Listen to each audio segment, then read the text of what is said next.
Issue phone করছে। Hello darling, কোথায় তুমি? আমি আজ ফ্রি আছি। তাহলে আজ রাতটা কাটাচ্ছ তো আমার সাথে? হুম। ওকে, আমি তোমাকে তোমার বাড়ির সামনে থেকে পিক আপ করে নিব। রাখছি। Love you darling. ফোনটা পকেটে রাখতেই চোখ পড়ল পতিতা মেয়েটির দিকে। পতিতা মেয়েটি আমার দিকে তাকিয়ে রয়েছে, এমন করে তাকাচ্ছে যেন আমি কোনো অপরাধ করেছি। ফোনটা ধরে, কিছু বলবে? তোমার বউ ফোন করেছিল? আরে না। ও, প্রেমিকা? তোমার প্রেমিকা জানে তো যে তুমি এই পতিতার কাছে আসো? প্রেমিকা না, আমার কলিগ। এই ধরো 2000 টাকা। আমার রেট তো এত না। জানি, বাকিটা তোমার বকশিস আমাকে আনন্দ দেওয়ার জন্য। আনন্দ সব পতিতাই দেয়, তাহলে সবাইকে কি আপনি এমন করেই বকশিস দেন? না মানে, আমি পকেটে থেকে আমার কার্ডটা বের করে পতিতা মেয়েটির হাতে ধরিয়ে দিয়ে বললাম, আমার ঠিকানা, বাসায় কেউ থাকে না, তুমি আসতে পারবে তো? না মানে, টাকা নিয়ে চিন্তা করো না, এই অরণ্য খুশি তো তুমি খুশি। আমি আসছি। আমি গাড়ি নিয়ে সোজা ইস্যুর বাসার সামনে আসলাম। আজ ইস্যু আরও একটা রাত আমার সাথে কাটাবে। হর্ন বাজাতেই ইস্যু বের হয়ে আসলো। You are looking so sexy Ishu. I know, কিন্তু হ্যাঁ, প্রোটেকশন ছাড়া কিন্তু তুমি আমাকে টাচ করবে না। ওয়াই? আমি প্রেগনেন্ট হতে চাই না। ওকে বাবা, এখন আমার মুড নষ্ট করো না, গাড়িতে ওঠো।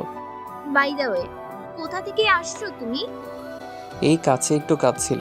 ইস্যু আমার পাশে বসে সেলফি তুলছে। আমি রেডিওটা চালালাম। রেডিওতে অরিজিৎ সিং এর একটা স্যাড সং চলছে। ইস্যু আমার কোলে বসে আমাকে কিস করছে, আর আমি ড্রাইভ করছি। ফার্মেসির দোকান দেখে আমি গাড়িটা থামালাম। কি হলো বেবি, এখানে গাড়ি থামালে কেন? তোমাকে তো আদর করতে হবে, আর তুমি তো আমাকে কন্ডম ছাড়া তোমাকে টাচ করতে দিবা না, এই জন্য এখানে গাড়ি থামালাম। ও সো কিউট।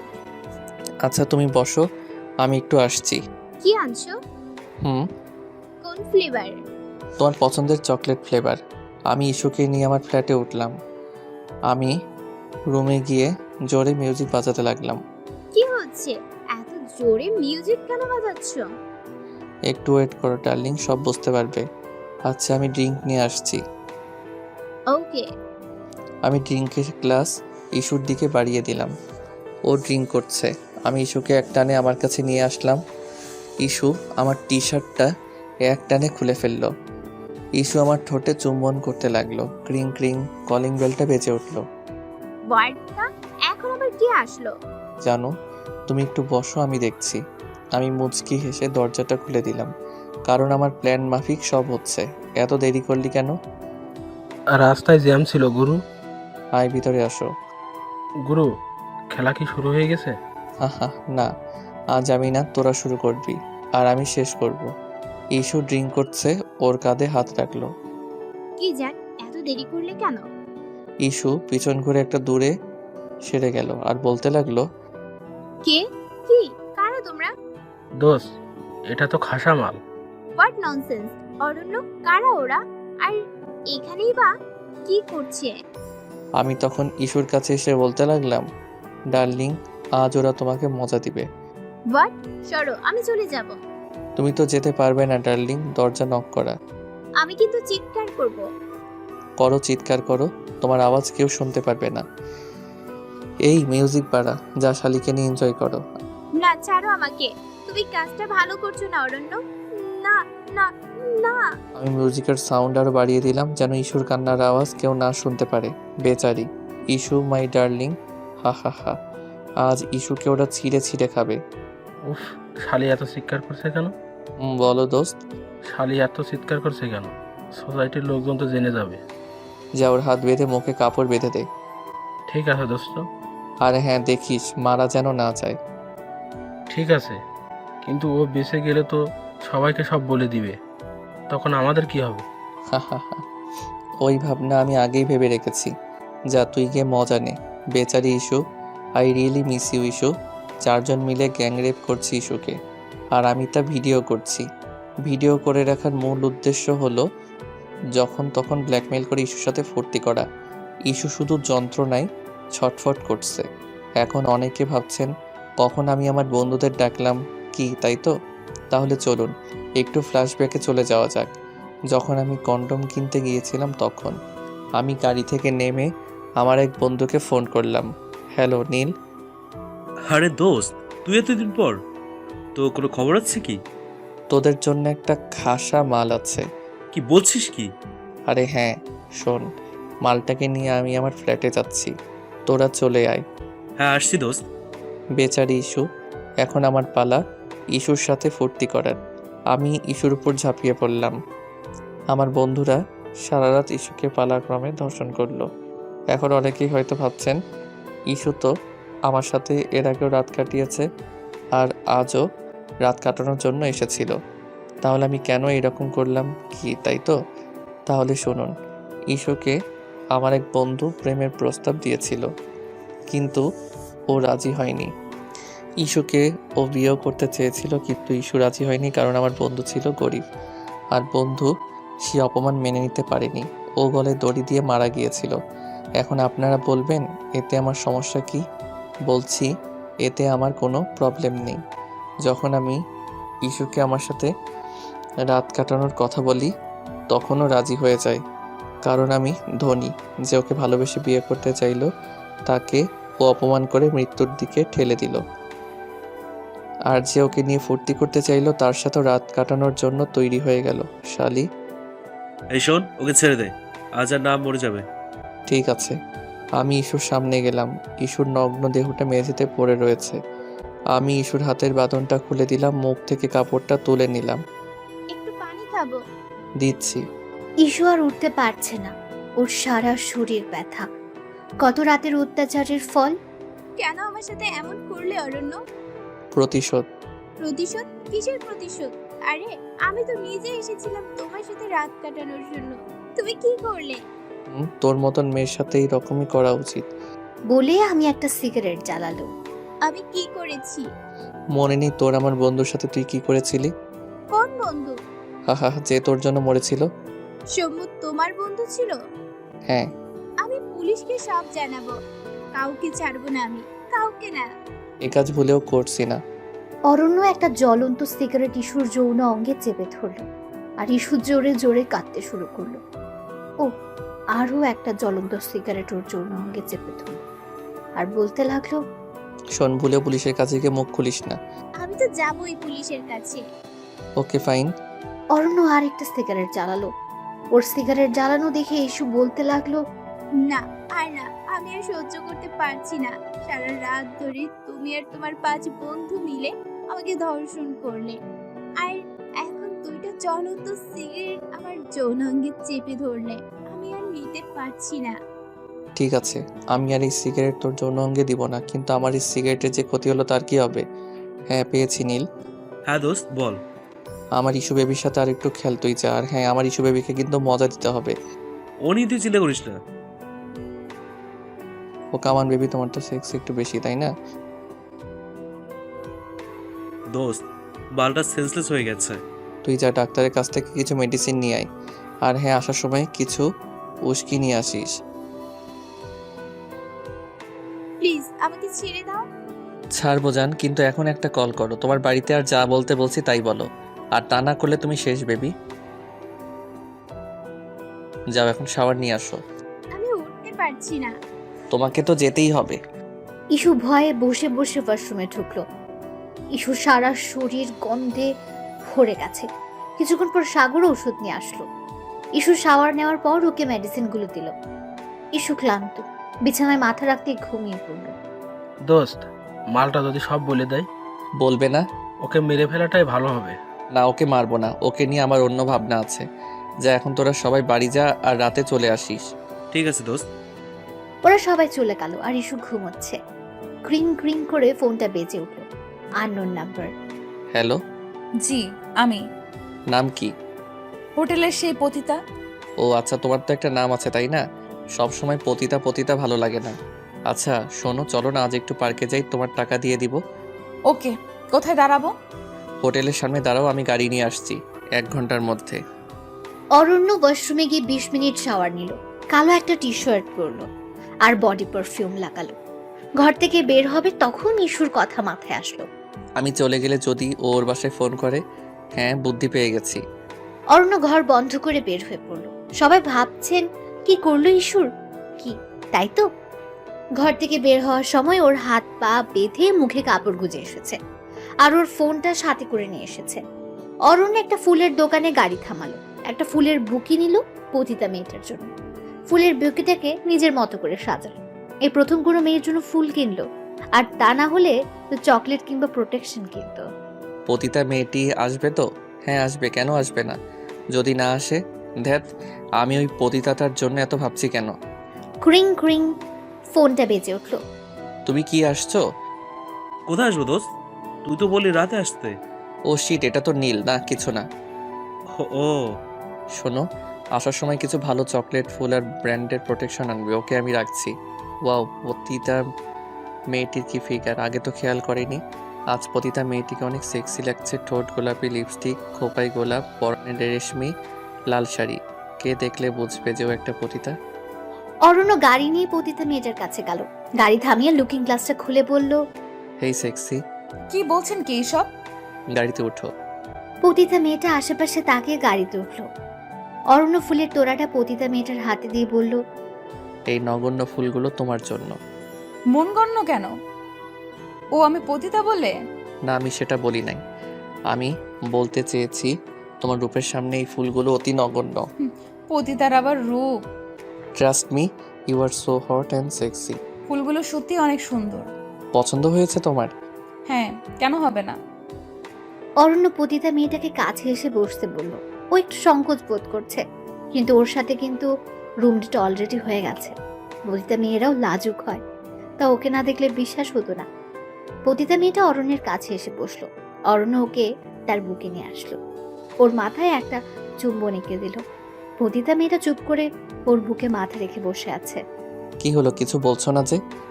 কেন জানি না, তোমার বুকে মাথা রাখলে খুব শান্তি লাগে। মনে হয় দুনিয়ার সব দুঃখ কষ্ট ভুলে যাই। অরণ্য পতিতা মেয়েটাকে আর শক্ত করে জড়িয়ে ধরলো, আর ওর কপাল একটা চুমু খেল। আর ও ড্রাইভ করছে আর পতিতা মেয়েটাকে জড়িয়ে আছে। তুমি হয়তো ভাবছো পতিতা মেয়েটি হয়তো কাস্টমার হাতছাড়া না করার জন্য এই মিষ্টি মিষ্টি কথা বলছে, কিন্তু বিশ্বাস করো, এইটাই সত্যি। তোমার বুকে মাথা রাখলে আমার খুব প্রশান্তি লাগে। আচ্ছা, আমি কি একবারও বলছি এই কথা? না, তুমি বলনি, কিন্তু হয়তো তোমার মনে এই প্রশ্নটা আসতে পারে, তাই বললাম। আচ্ছা, তোমার পরিবারে কে কে আছে? মা, বাবা আর একটা ছোট বোন ছিল। বোন ছিল মানে এখন কোথায়? ও আর নেই, চলে গেছে আমাদের ছাড়া। রাতের ওই তারা হয়ে, জানো, আমি প্রতিদিন রাতে আকাশের দিকে তাকিয়ে থাকি। আমার মনে হয় আমার বোন আমাকে দেখছে ওই আকাশ থেকে। কিভাবে মারা গেল তোমার বোন? অসুস্থ হয়ে, জানি না কি হয়েছিল। ওর 7 দিন জ্বরে বিছানায় পড়েছিল, আর 8 দিনের মাথায় ও চলে গেল না ফেরার দেশে। চিকিৎসা করাওনি? বাবা অসুস্থ ছিল, আমি তখন ইন্টার ফার্স্ট ইয়ারে। টাকা ছিল না ঘরে, দুমুঠো খেতেও পারতাম না, আর চিকিৎসা করব কি দিয়ে? এই জন্য কি? হ্যাঁ, এজন্যই আমি আজ পতিতা। আমি বাধ্য হয়ে এই লাইনে এসেছি। কোথাও কোনো চাকরি পাইনি, কোনো সাহায্যের জন্য এগিয়ে আসেনি। এমনও দিন কেটেছে আমাদের যে দিন আমরা 3 জন শুধু পানি খেয়েই দিন কাটিয়েছি। পতিতা মেয়েটা একটা সময় চুপ করে গেল।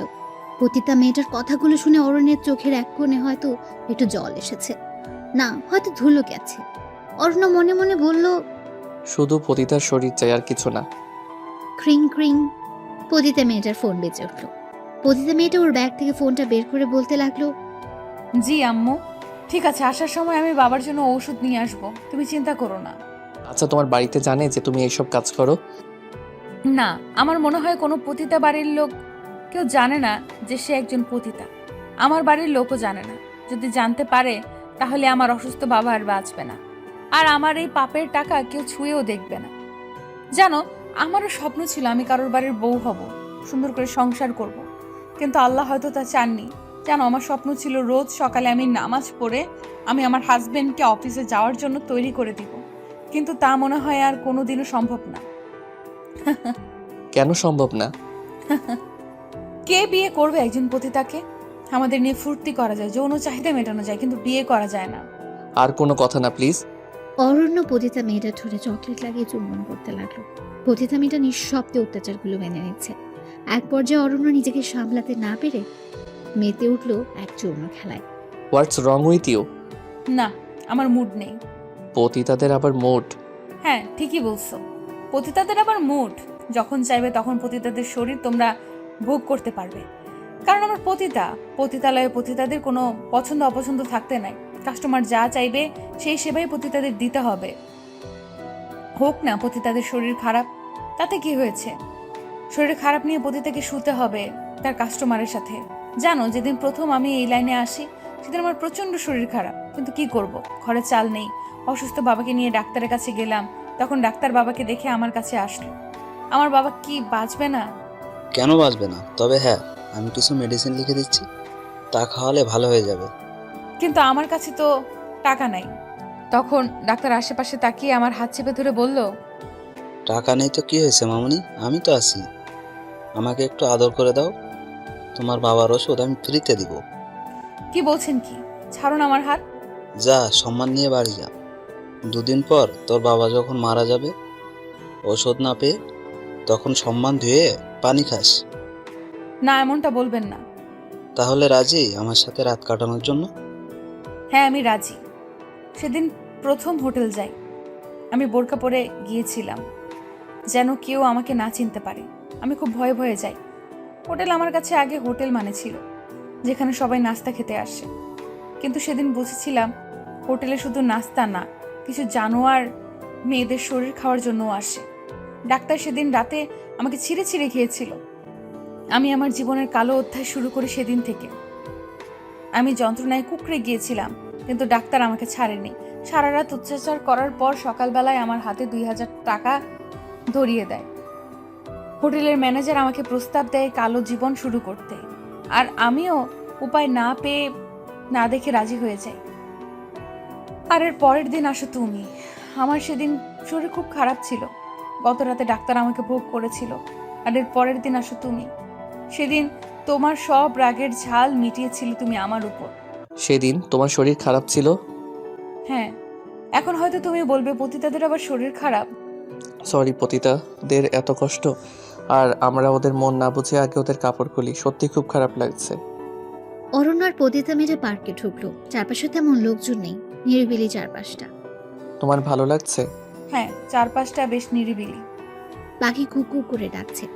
অরণ্য আর পতিতা মেয়েটা হাত ধরে হাঁটছে। অরণ্য একটা জবা ফুল ছিঁড়ে পতিতা মেয়েটার খোপায় গুজে দিল। ঘ্রিং ঘ্রিং করে ফোন বেজে উঠল। হ্যাঁ সাগর বল।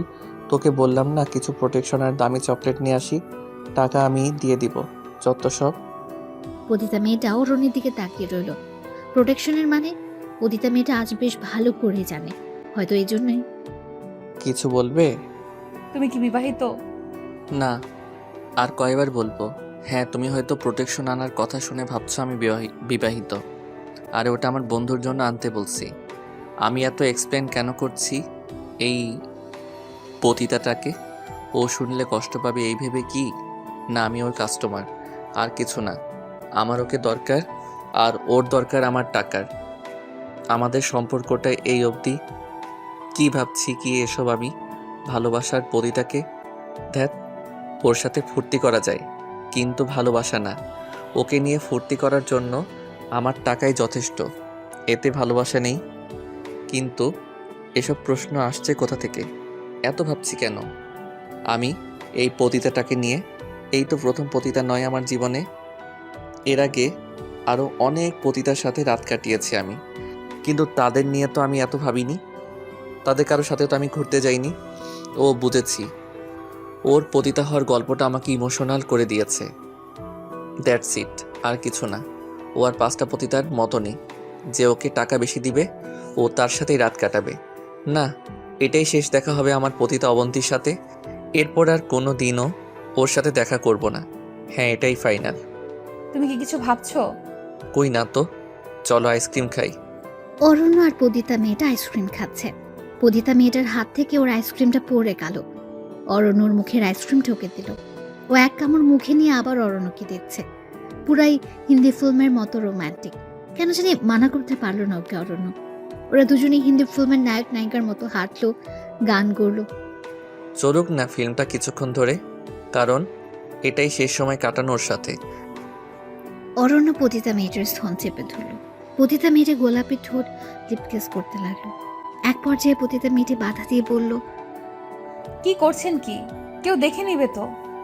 দেখুক, আমি তোমার রূপে পাগল হয়ে গেছি। কেউ যদি দেখে নেয় তাহলে কিন্তু আপনারই আত্মসম্মান হারাবেন। আমার কিন্তু কিছু যায় আসবে না, কারণ আমি একজন পতিতা। কাপড় খোলাটা আমার পেশা। আমি কাপড় খুললেই টাকা পাবো। আর এটা একটা পাবলিক প্লেস, এখানে আপনার অসম্মান হোক আমি তা কখনোই চাই না। কথাটা সত্যি। পতিতাদের কোনো আত্মসম্মান নেই, ওরা কাপড় খুললেই টাকা পাবে। কিন্তু আমার সম্মান হারালে আমি তা আর পাবো না। চলো, গাড়িতে চলো। এই কথাটা কি বারবার বলার খুব দরকার আছে? হ্যাঁ, আমি পতিতার, পতিতাদের কোনো আত্মসম্মান নেই। কারণ আমাদের মতো পতিতারা যদি আত্মসম্মান নিয়ে বসে থাকে তাহলে আমাদের সংসার চলবে না। বাবা চিকিৎসার অভাবে মারা যাবে, আর মা না খেতে পেরে মারা যাবে। বাবা মার মৃত্যু দেখার আগে আমার মনে হয় কাস্টমারের সামনে কাপড় খোলাটাই ভালো। এতে যদি আত্মসম্মান না থাকে তাহলেও চলবে, কারণ বাবা মায়ের মুখে তো এক মুঠো অন্ন তুলে দিতে পারবো। আর কি যেন বললে তুমি? ও হ্যাঁ, পতিতা পতিতা পতিতা। কেউ পতিতা হয়ে জন্মগ্রহণ করে না। আমাদের মতো পতিতাদেরও একটা নাম থাকে। সমাজ হয়তো ভুলে যায় আমাদের নামগুলো। কেউ ডাকে আমাদের সকিনা, কেউ ডাকে মর্জিনা, আবার কেউ ডাকে জানু, ডার্লিং, এসব নামে ডাকে। আর কেউ ডাকে পতিতা পতিতা বলে। জানো, আমরা কিন্তু আমাদের কাস্টমারদের খুব ভালো সার্ভিস দিই, কারণ তা না হলে হয়তো সে পরের দিন আসবে না, আর সে না আসলে চলবে না আমাদের সংসার। যে পতিতাদের কাছে ছুটে যাও তোমরা রাতের আধারে একটু সুখ পাওয়ার জন্য, সেই পতিতারা হাজারো কষ্ট বুকে চেপে তোমাদের আনন্দ দিয়ে থাকে। কিন্তু তোমরা কি করো?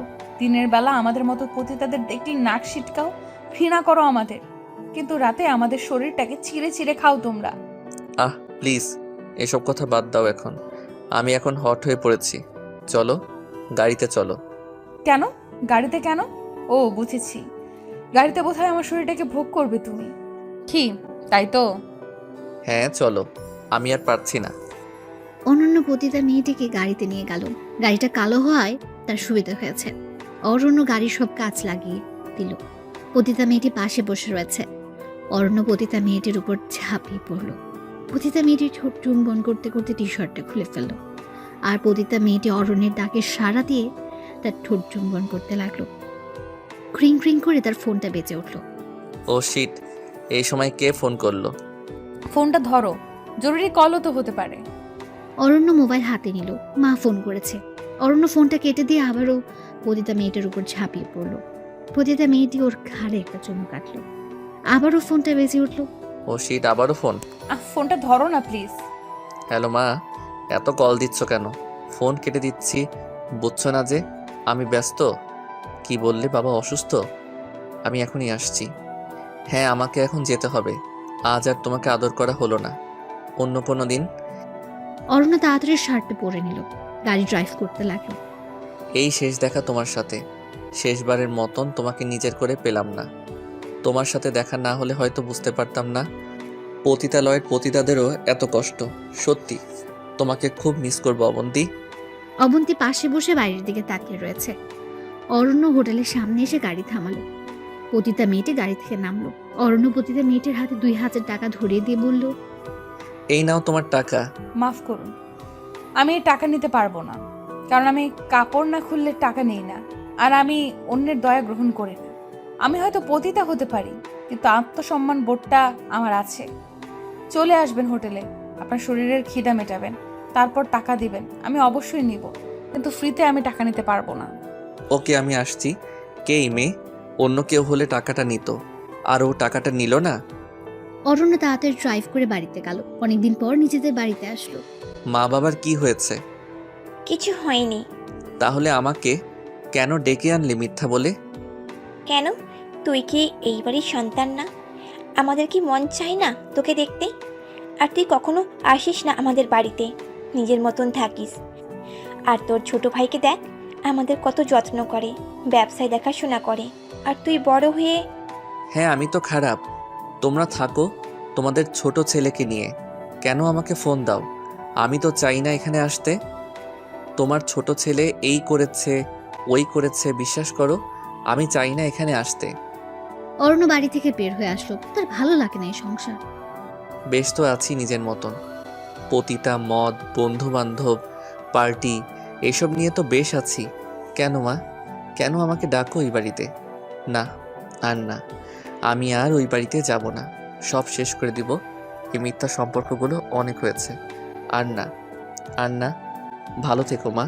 পারলে ক্ষমা করো তোমার এই নিকৃষ্ট ছেলেটাকে। ইসুর নগ্ন দেহটা অরণ্যকে আবার উত্তেজিত করে তুলল। বিছানায় ইসুর নগ্ন দেহটা দেখে ও আর নিজেকে কন্ট্রোল করতে পারল না। অরণ্য টি শার্ট খুলে ইসুর কাছে গেল। ইসুর ঠোঁটে হাত বোলাতে লাগলো। অরণ্য পাগলুন মাদের মতো ইসুর গোলাপি ঠোঁটগুলো চুষতে লাগলো। অরণ্য ইসুর সনে হাত রাখতেই ইসু জেগে উঠল। ইসুর হাত পা ব্যথা। ইসু আর্তনাদ কণ্ঠে বলতে লাগলো, প্লিজ অরণ্য, আমাকে ছেড়ে দাও, আমি আর পারছি না। তোমার যৌবন যে আমাকে ডাকছে সোনা, এখন আমি কি করব বলো? না, আমার প্রচন্ড ব্যথা করছে। কাল সারা রাত তুমি আর তোমার বন্ধুরা মিলে আমাকে পালাক্রমে ধর্ষণ করলে, আর এখন তুমি আবারও আসছো আমার সাথে যৌন সম্পর্ক করতে। আহ, ওভাবে বলছো কেন সোনা? ধর্ষণ বলো না, বলো কাল সারা রাত আমি আর আমার ফ্রেন্ডসরা মিলে তোমার সাথে রোম্যান্স করছি, আর আমরা এখন খুব রোম্যান্স করতে ইচ্ছে করছে। তোমার সেক্সি শরীরটা আমাকে ডাকছে তোমার কাছে, একটু আদর করব তোমাকে। প্লিজ বাধা দিও না। আমার প্রচন্ড ব্যথা করছে, আমি আর পারবো না, প্লিজ আমাকে ছেড়ে দাও। বেশি ব্যথা দিব না, বিশ্বাস করো। একটু আদর করব শুধু তোমাকে। সত্যি বলছি মাইরি, তুমি একটা চিজ। তোমাকে দেখলে যে কোনো ছেলে নিজেকে কন্ট্রোল করতে পারবে না। তোমার কোনো দিনও ভালো হবে না অরণ্য। অরণ্য এই কথা শোনা মাত্র ঠাস করে একটা থাপ্পড় মারল ইসুকে আর বলতে লাগলো, ও সরি, আমি জানো কি ব্যথা পেয়েছো? শোনো, এ কথার শাস্তি আমি এখন দিচ্ছি। খুব বার বেড়েছে তোর, তাই না? অরণ্য ইসুর সাথে শুরু করলো অত্যাচার। অসুরের সমস্ত রাগ মিঠিয়ে দিল ইসুর উপর। পতিতা মেয়েটার সমস্ত ভালোবাসা, সরি যৌনতা এখন পেল ইস্যু। কিছুক্ষণ পর অরণ্য ক্লান্ত হয়ে ইসুর বাসায় শুয়ে পড়লো। ইস্যু, তুমি সত্যি আজ অনেক আনন্দ দিলে আমাকে। তোমার সেক্সি শরীরটা দেখে আমি আর পারলাম না নিজেকে সামলাতে। You are too hot Ishu. Please আমাকে ছেড়ে দাও, আমার প্রচন্ড ব্যথা করছে, আমি আর পারছি না। কি দোষ ছিল আমার? এটাই কি দোষ আমার যে আমি তোমার বন্ধুর প্রস্তাব রিজেক্ট করেছিলাম? না, সেটা তোর দোষ না। আমার বন্ধু তোকে ভালোবেসে প্রস্তাব দিয়েছিল তোকে বিয়ে করার, কিন্তু তুই তাকে অপমান করেছিস। এটা তোর দোষ না। তোর ভালো লাগে না তাই তুই ওকে রিজেক্ট করছিস, তাহলে ভাবছিস কি তোর দোষ?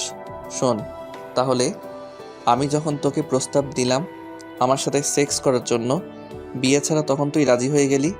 আরে আমি তো তোকে শুধু খেতে চেয়েছিলাম, আর তুই এক কথায় হ্যাঁ বলে দিলি। দিনের পর দিন আমার এই ফ্ল্যাটে এসছিস, আমার সাথে ফিজিক্যাল হয়েছিস, তখন কিছু যায় আসেনি তোর? আর আমার বন্ধু তোকে খেতে চেয়েছিল না, তোকে বিয়ে করতে চেয়েছিল, তাও আবার ভালোবেসে, কিন্তু তুই তো রাজি হলি না, অথচ আমার সাথে রাজি হয়ে গেলি। আরে আমি তো তাকে বিয়ের প্রস্তাবও দেইনি। এটাই ছিল তোর অপরাধ, বুঝলি এখন? আর হ্যাঁ, আমার বন্ধু সৌম্য তোকে সত্যিই ভালোবেসেছিল, যার পরিণতি তুই ওকে দিলি মৃত্যু। এখন আমিও তোকে মারবো তিলে তিলে, তোর সাথে ফুর্তি করব যখন আমার মন চাইবে তখন, বুঝলি? এ কি, পতিতা মেয়েটি ফোন করছে না, আমি আর ওর ফোন ধরবো না। ফোনটা বেজে বেজে কেটে গেল। পতিতা মেয়েটা এক নাগারে ফোন করতেই লাগলো। একটা সময় অরণ্য বিরক্ত হয়ে ফোনটা ধরলো। ও কিছু বলার আগে পতিতা মেয়েটা বলতে লাগলো, তুমি ঠিক আছো তো? এতক্ষণ ধরে ফোন করছি, ফোন ধরছো না কেন? তুমি বাড়িতে ঠিকঠাকভাবে পৌঁছেছো? তোমার বাবা এখন সুস্থ আছে তো? এই তুই কে রে? তোকে এত কথা আমি কেন বলতে যাব? পতিতা পতিতার মতো থাক। আমার পার্সোনাল লাইফে তোকে নাক গলাতে বলেছি কি? আমি কোথায় যাব, কি করব, কি খেলাম, এসব আমি তোকে বলতে যাব কেন? তুই কে রে? আমার ঘরের বউ কি? বাজারের সস্তা মেয়ে? তোদের মতো মেয়ে না হাজার পাবো রাস্তায় বের হলে। দুদিন একটু ভালো করে কথা বলছি কি না বলছি, ও এসেছে অধিকার ফলাতে। আরে তোদের মতো সস্তা মেয়েদের আমার খুব ভালো করে জানা আছে। আর একটা কথা শোন, নিজের সীমানা ছাড়াস না। হোটেলের এক বেশ্যা এসেছে আমার খবর নিতে। ও বুঝেছি কাস্টমার পাচ্ছিস না, তাই আমার সাথে এত ভাব করছিস 2 টাকার পতিতা। ফোনটা কেটে দিল। অরণ্য যখন কথাগুলো বলছিল তখন ওপাশ থেকে শুধু কান্নার আওয়াজ পাচ্ছে। আমি ঠিক করছি যা করেছি। এখন কেন ও আমাকে ফোন করবে? কে হই আমি ওর? ওর কান্নার আওয়াজটা এখন অরণ্যের কানে ভেসে আসছে যেন। খুব খারাপ লাগলো ওর। কিন্তু কেন? আরে আমি খারাপ, আমি কারোর জন্য কষ্ট পাই না। 2 টাকার পতিতা না। আমার এইরকম লাগছে কেন পতিতা মেয়েটির জন্য? আমি কি একবার ফোন করব? না, ফোন করব না। কেও, কিন্তু এতগুলো কথা আমি কেন ওকে বললাম? ফোনটা রেখে দিলেই তো পারতাম। না না, আর ভাববো না আমি ওই পতিতা মেয়েটির কথা। Who is she is nothing. কিছুক্ষণ মোবাইলটার দিকে তাকিয়ে থেকে এসব ভেবে আবারও ফোন করলো অবন্তীকে। আপনি যেই নম্বরে ফোন করেছেন নম্বরটি এখন বন্ধ আছে। ফোনটা বন্ধ কেন? পতিতা মেয়েটির ফোন বন্ধ কেন? তাহলে কি ও আমার উপর রাগ করলো? সে করুক, তাতে আমার কি? কিন্তু আমার এইরকম লাগছে কেন? না, এটা আমার মনের ভুল। আমি ক্লান্ত, তাই এইরকম মনে হচ্ছে। যাই একটু শাওয়ার নিয়ে আসি, তারপর হয়তো একটু ভালো লাগবে। কিরে, কন্ডম কই? হ্যাঁ রে, আনছি দোস্ত। টেনশন মাতলো। যা, খেলা শুরু করে দে। দোস্ত, মেয়েটা তো বাঁচবো না। কাল রাতে আমরা 5 জন মিলে রেপ করছি, আর আজ যদি একই কাজ করি তাহলে মেয়েটা মনে হয় আর বাঁচবো না। আরে না, ওর কিছু হবে না। শালি প্রফেশনাল। প্রথম প্রথম একটু ন্যাকামি করব, কিন্তু পরে ঠিক হয়ে যাইব। শোন, আজ সবাই একসাথে যাস না, নিতে পারবো না। এক এক করে যাবি। আর দেখিস আবার মেরে ফেলিস না, তাহলে আমাদের মজার উৎস নষ্ট হয়ে যাবে। ঠিক আছে দোস্ত। এক এক করে সবাই ইস্যুর কাছে যাচ্ছে, আর ইস্যু শুধু চিৎকার করছে। আর করবেই বা না কেন? 5 জন ছেলে একটা মেয়েকে ছিঁড়ে খাচ্ছে। সবগুলো হায়নার মতো ঝাঁপিয়ে পড়েছে ইস্যুর উপর। এসব কিছুর মধ্যে অরণ্য আবারও পতিতার মেয়েটাকে ফোন করলো, কিন্তু পতিতা মেয়েটা ফোন ধরছে না। আচ্ছা, পতিতা মেয়েটি আবার কিছু করে বসলো না তো? আরে না, কি করবে আবার? সাগর, একটু শোন তো। হ্যাঁ বল দোস্ত। শোন, আমি একটু বাইরে যাচ্ছি, ততক্ষণ তোরা ম্যানেজ কর শালিকে। আমি আবারও বলে যাচ্ছি, দেখিস যেন না মারা যায়। ও আমাদের সোনার ডিম পাড়া হাঁস, বুঝলি? হ্যাঁ, ও নিয়ে তুই একদমই চিন্তা করিস না। অরণ্য গাড়ি নিয়ে বের হয়ে পড়লো। এই পতিতা মেয়েটার কথাও যত বলে আর ভাবনা তত বেশি করে, ও যেন আরো ভাবে। অরণ্য গাড়ি নিয়ে হোটেলে গেল। ও হ্যাঁ, পতিতালয়ে গেল পতিতাকে খুঁজতে। মামা, আপনি অনেকদিন পর আসলেন কিন্তু। হ্যাঁ, একটু ব্যস্ত ছিলাম মাঝখানে। মামা, একটা নতুন মেয়ে আছে, দেখাবো? না, অবন্তী আছে। ও, আপনি অবন্তীর কাছে আসছেন? কিন্তু মামা, আজ তো অবন্তী আসে নাই। মামা, আপনি টেনশন করেন না, অবন্তীর চেয়েও ভালো খাসা মাল আছে। আসেন, আপনাকে রুমটা দেখিয়ে দিয়ে আসি। অবন্তী আসে নাই? না থাক তাহলে আজ। কি হয়েছে মামা? এই প্রথম আপনি হোস্টেলে আইসা কাম না কইরা চলে যাইতেছেন। মামা, বললাম না অবন্তীর চেয়েও ভালো মেয়ে আছে, আপনাকে খুশি করে দিব। অবন্তীর বাড়ির ঠিকানা আছে? না, আমরা কোনো পতিতার বাড়ির ঠিকানা রাখি না, কারণ এতে মেয়েটির অসুবিধা হতে পারে। এখানে এমন অনেক পতিতা আছে যাদের বাড়ির লোক জানে না তারা এই দেহ ব্যবসার কাজ করে। ও আচ্ছা, অবন্তী আসলে আমাকে ফোন দিতে বলিস। হ্যালো মিস্টার, দেখে চলতে পারেন না? তুই এখানে? পতিতালয়ে মানুষ যা করতে আসে তাই করতে এসেছিলাম, কিন্তু তুই আমাকে একটা কথা বল, তুই এখানে কি করতে এসেছিস? Same answer. আমার বাবা মায়ের আদর্শ ভদ্র ছেলে এসেছে পতিতালয়ে? বাহ। আচ্ছা, বাবা মা জানে তো? দাদা ভাই, সিন ক্রিয়েট করিস না, এটা একটা পাবলিক প্লেস। আর আমি যদি বাবা মাকে বলি তুই এখানে এসেছিলি তখন? আমি বাবা মায়ের খারাপ ছেলে? আমি আসলে তারা কষ্ট পাবে না, কারণ তারা জানে আমি তাদের বকে যাওয়া সন্তান। কি, তুই তো আমার মতো বকে যাওয়া সন্তান না? শোন, আমি নিয়ে তোর সাথে কোনো ডিসকাশনে যেতে চাই না। ওকে, আমার ছোট ভাইও আমার মতো বকে গেল, কিন্তু ও তো বাবা মায়ের ভালোবাসা পায়, তাহলে ও কেন বকাটে গেল? আমি খারাপ হওয়ার হাজার কারণ আছে, কিন্তু ওর তো তা নেই। আমি বাবার ভালোবাসা কখনো পাইনি, কিন্তু ও তো পেয়েছে, তাহলে কেন ও এমন হলো? আচ্ছা, আজ পতিতা মেয়েটি আসলো না কেন? ওর কি কিছু হয়েছে? অরণ্য আবারও পতিতা মেয়েটাকে ফোন করলো। রিং হচ্ছে। হ্যালো, কে বলছেন? আমি অরণ্য, অবন্তী। অরণ্যের কণ্ঠ শোনা মাত্র অবন্তী ফোনটা কেটে দিল। ও আবারও ফোন করলো, ফোনটা বন্ধ বলছে। তাহলে কেউ ইচ্ছে করে ফোনটা কেটে দিল? বুঝেছি, আমার কথাগুলো হয়তো ওকে হার্ট করেছে, কিন্তু ওর এই আচরণ যে আমাকে হার্ট করলো, তার বেলা না এখানেই শেষ। এই পতিতা আর তার কাস্টমারের গল্প আমি আর ভাববো না। পতিতার কথা, কিছু কিছু কথা না বলাই ভালো, থাক না সে মনের আড়ালে। তুমি হয়তো কোনোদিনও জানতে পারবে না অবন্তী আমার মনের কথাগুলো। পতিতা আর তার কাস্টমারের গল্প রচনা হবে আবারও কিন্তু সেখানে থাকবে না মিষ্টি অবন্তী, কিন্তু কাস্টমারের ভূমিকায় আমিই থাকবো। কিন্তু পতিতা হয়তো তোমার মতন হবে না। সত্যি আমার দেখা তুমি সেরা পতিতা। আর না, অনেক হয়েছে, এই গল্পের ইতি এখানেই টানবো। আমি বরং বাড়ি গিয়ে আমার ইস্যু বেবির সাথে ফুর্তি করি গিয়ে। ইস্যু মাই ডার্লিং, আমি আসছি। আমি একজন পতিতার ছেলে। আমার মা একজন পতিতা ছিলেন। পরবর্তীতে আমার বাবা না, ওই মানুষটা আমার মাকে বিয়ে করেন। বিয়ের সময় আমি আমার মায়ের গর্ভে ছিলাম। কে যে আমার বাবা তা আমার মাও জানে না।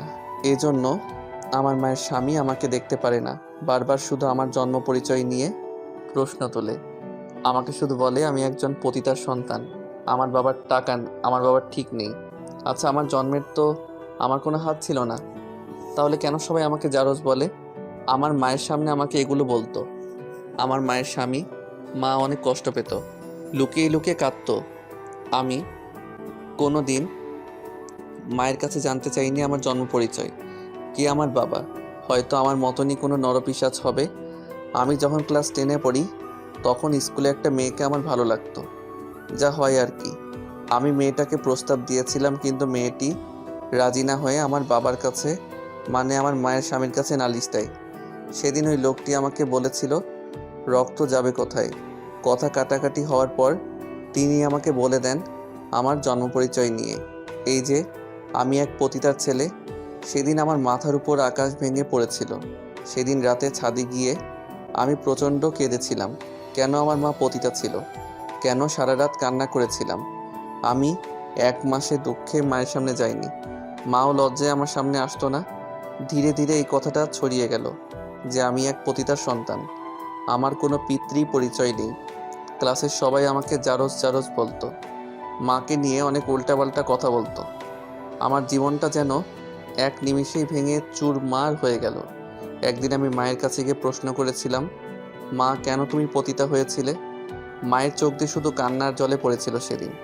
এরপর থেকে আমি আর কোনো দিনও মাকে এই নিয়ে আর কোনো কথা বলি নাই। এরপর শুরু হয় আমার এক ভিন্ন জীবন। আমার চাহিদাগুলো সব আমি মিটিয়েছি ব্যাংকের চাকরি করে।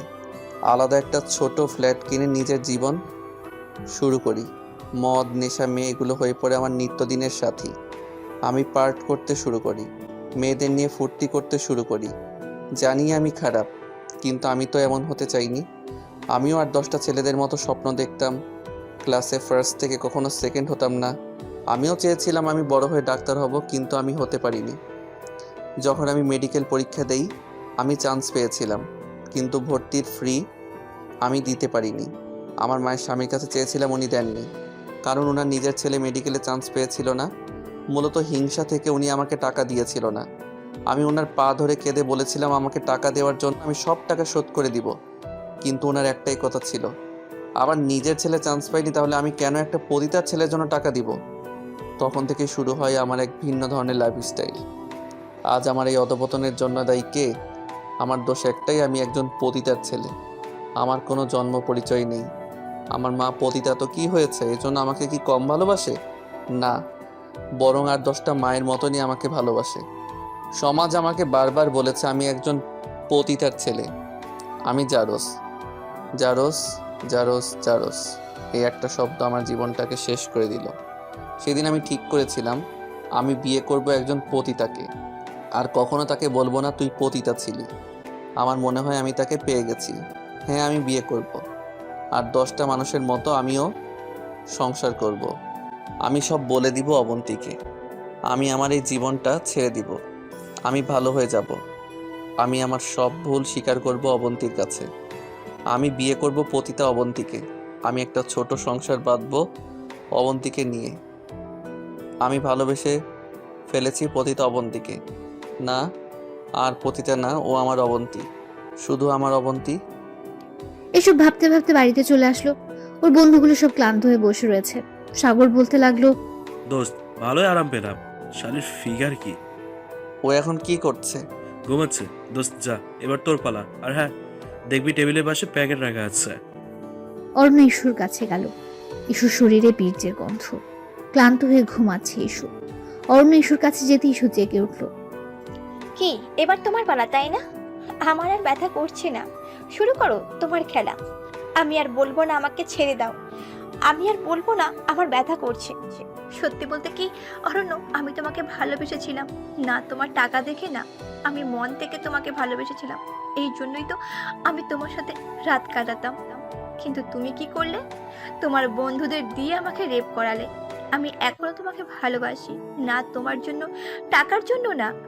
তুমি হয়তো ভাবতে পারো এই ধর্ষিতাকে কে বিয়ে করবে, এই জন্য আমি তোমাকে এই কথাগুলো বলছি, কিন্তু বিশ্বাস করো আমি তোমাকে এখনো ভালোবাসি। তুমি কি পারবে আমাকে তোমার জীবন সঙ্গী করতে? হয়তো পারবে না, কিন্তু আমি অপেক্ষা করব শুধু তোমার জন্য, শুধু তোমার জন্য। অরণ্য, আমার এই জীবনটাকে পারবেন তুমি রাঙাতে? পারবে না আমাকে বিয়ে করতে? আমি ভুলে যাব আমার সাথে যা হয়েছে, আমি সব ভুলে যাব। কি পারবে না আমাকে বিয়ে করতে? শোন, যদি মুখ খুলিস তাহলে তোর ভিডিও ভাইরাল করে দিব। আর হ্যাঁ, আমার সাথে একদম চালাকি না, বুঝলি? সাগর ইস্যুকে পৌঁছে দিতে গেল। অরণ্য অবন্তীকে ফোন করে ওর বাড়িতে আসতে বলল, আর অবন্তী অনেক বুঝিয়ে রাজি করিয়েছে। আজ আসবে অবন্তী। আমার মনের কথাগুলো আজ বলে দিব, কাল থেকে ভালো হয়ে যাব আমি। সুখের সংসার করব অবন্তীকে নিয়ে, আমি মেনে নিব অবন্তীকে। অরণ্য ও ছোট ফ্ল্যাটটা নিজের হাতে সাজাতে লাগলো, সব ওর মনের মতো করে সাজাবে। অরণ্য বিছানার উপর গোলাপ ফুলের পাপড়ি ছড়িয়ে দিল আর একটা ডায়মন্ড রিং এনেছে অবন্তীর জন্য। কখন আসবে আমার অবন্তী? হ্যাঁ, আমার অবন্তী। অরণ্য 20 মিনিট শাওয়ার নিল, নীল একটা পাঞ্জাবি পরলো, শরীরের মাখলো বডি স্প্রে। কলিং বেল বাজছে। মনে হয় অবন্তী এসেছে। অরণ্য দরজাটা খুললো। আজ অবন্তী একটা নীল শাড়ি পরে এসেছে, অবন্তীর খোপায় একটা গোলাপ ফুল। অরণ্য অবন্তীকে রুমে আসতে বলল। বাহ, অনেক সুন্দর করে সাজিয়েছো তো। তোমার থেকে সুন্দর লাগছে না? এগুলো সব তোমার জন্য, শুধু তোমারই জন্য। আমি তোমাকে আজ কিছু বলতে চাই অবন্তী। না, এখন না। অবন্তী ধীরে ধীরে কাছে আসলো। অবন্তী ওর ঠোঁটে একটা চুম্বন করলো। অরণ্য অবন্তীকে কোলে করে বিছানায় নিয়ে গেল। ফুলের বিছানায় অবন্তীকে আরো বেশি সুন্দর লাগছে।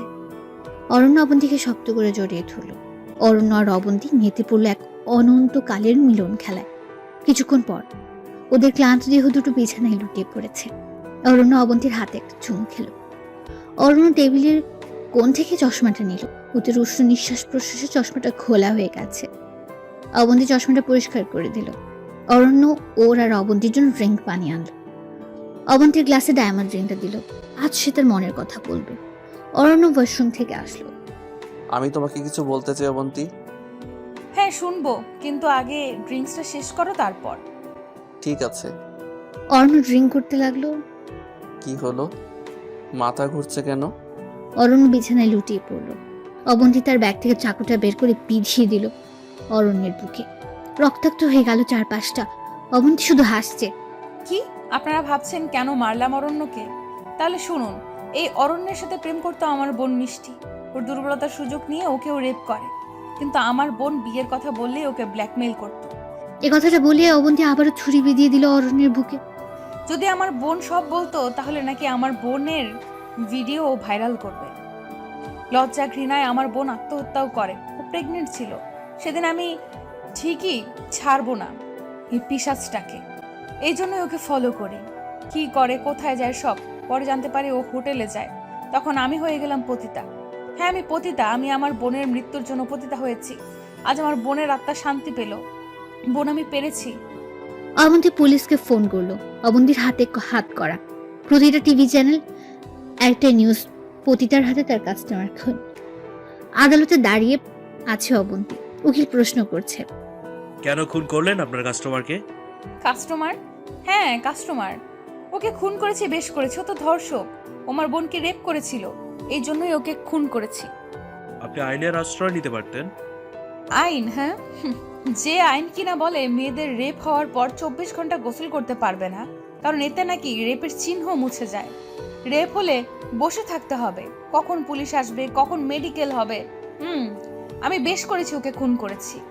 হ্যাঁ, আমি পতিতা, ধর্ষকদের শাস্তি দেওয়ার জন্য। আমার মতো হাজার হাজার অবন্তী পতিতা হতে তৈরি। অনন্তের যাবজ্জীবন কারাদণ্ড হলো। অবন্তী এখন কারাগারে দিন কাটাচ্ছে। অবন্তী সারাদিন শুধু একটা কথাই ভাবে। কি বলতে চেয়েছিল অরণ্য? ওর শেষ কথাটা শুনতে পারলাম না।